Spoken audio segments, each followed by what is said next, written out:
All right, we've got the man of the hour here, Sleepy Cave. I made it.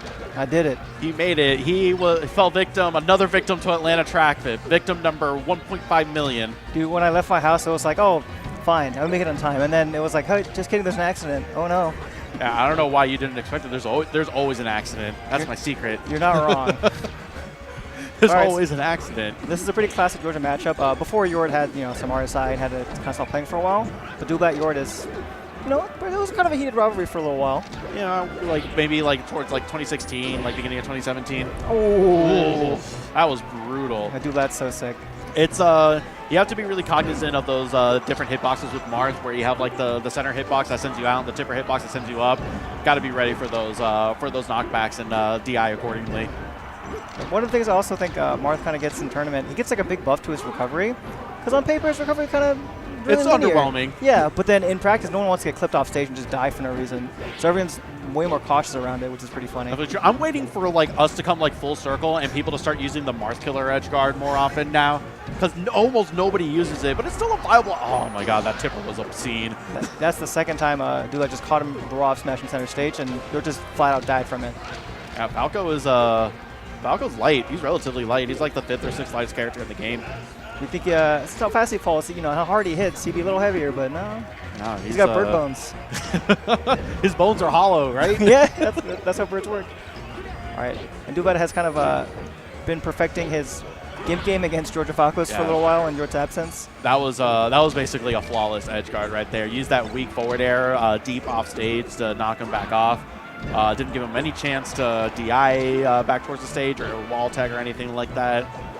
I think it's really important, Marth's edge guarding Fox and Falco, to use those weak hitboxes to be able to avoid any chance of, they get sent backwards, sometimes they'll able to tech, right? Yeah. It's especially hard to tech on Battlefield as well, so it makes the weak hits all the more effective. Get him under the stage and yep. Not so good for Fox Falco. And Dublat with another big F smash center stage, really controlling center very effectively. Oof. Yeah, he is basically stuck to the middle of the stage unless he's edge guarding, and that's it. Yep. Yort got a couple of what I thought would have been good shortens, but he ended up getting edge guarded out of those side B shortens both times. Yeah, Dublat actually doing a really fantastic job covering both the shorten and the non-shorten. He covered the non-shorten and he was ready to react in case the shorten did happen. Yeah, so we have seen some choice down tilts from Dublat here during this tournament. Just really, really good edge guards. You're really got to find a way to end these stocks a little earlier, because Dublat lived that second stock for so long. Yeah, for sure. I don't know how Dublat does. Dublat has that precognition forward smash tipper ability. He just seems to always get it. As you were saying. Well, I was talking about tippers, but that was just bad.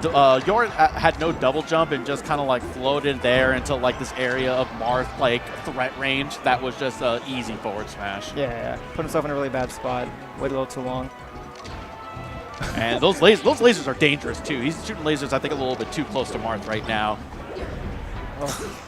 He's trying to find that really tight effective range right in front of Marth, where Marth can't quite hit you. But Dublat, his ground movement has always been one of his strong suits. So, yeah, definitely, really, really effective dash dancing with his Marth. You're answering back with some good dash dancing of his own right there. It was really clean. Yeah. I would have liked to have seen down smash there from Falco. I feel like that would have covered just about any option on platform. Yeah, that's actually is the reaction option, especially the hard read Florida option. Yeah. I'm sure you know. Oh yeah. Yeah, it's you're in tournament, man. You're trying to make some money. This is top 8. Can't be going for those hard reads, man. You gotta be optimal. At the same time, you've ridden the chop choo-choo a couple times against your own will. Sometimes it's not about being optimal. It's about sending a message. And there we are with the Marth code. I'm glad that we got to see a little bit from Yort there. There's also a really good DI mix-up from Yort on the edge guard too. After Dublat landed on stage, he waited really, really long to get the aerial out, so Dublat could not. He had to choose between reacting or DIing out or DIing in to avoid the. And there we go with that. It was a perfect dash dance using what little stage he had left on the left side of Battlefield, and was able to dash back in, get the grab, and a down tilt. And that was basically the stock right there. Yeah, and suddenly it's back to one stock piece. Oh no. And this could be disastrous for Falco. Oh. Ooh, he was able to get the swing. The spot dot shine. Dude. That would have been a tipper as well. Uh-oh. And good D. Oh. That was unfortunate. No. That was game That two. was game 2. That's it. I was gone for like 4 minutes. Yeah, the Dublat kind of, it was a 3-1 pretty big blowout in game 1, but Yort was winning all of game 2 and then just... I looked back and I was like, oh, wow, Yort's winning. This must be game 1 because they played on the same stage, didn't they? Yeah. Yeah, Salty they, went back right to Battlefield.